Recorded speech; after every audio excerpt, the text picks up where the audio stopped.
26-year-old madman Bahaa Kadum was so unhinged, angry and besotted, all at the same time with his ex-girlfriend Shannon Griffiths. He had a mixing pot of emotions and he was ready to implode.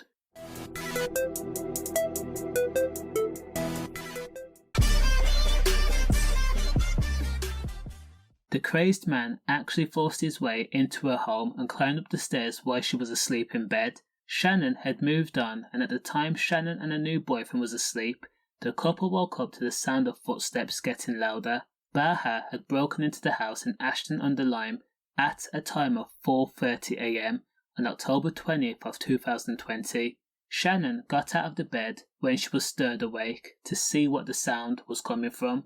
Leaving the bedroom in the dark, she was met face to face with Bahaa, who was in the bathroom using the toilet.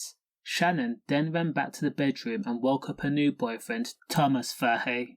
When Bahaa saw the new boyfriend, Bahaa tensed his jaw, turned around and went downstairs into the kitchen and picked up the largest kitchen blade he could find. He then sprinted back upstairs and confronted his ex-girlfriend. Shannon was screaming at Bahaa, asking him, "How did you get into the house?" In return, Bahaa says that he was going to kill everyone in the house. Fahey left Shannon and locked himself in the bedroom to hide. While Thomas sought refuge, Shannon received 2 hooks to the face as she was swept off her feet and went falling backward into the landing wall. Bahaa was not done because he then reached out with the blade and started to jab and hack at the bedroom door and booted it too, telling Thomas to come out. Thomas managed to flee the house by climbing out of the window. Bahaa gave chase, but Thomas was way too quick. So Bahaa turned around and went back to the house and took hold of Shannon, keeping her rooted in place with the blade. Bahaa told Shannon Griffiths that she would be killed,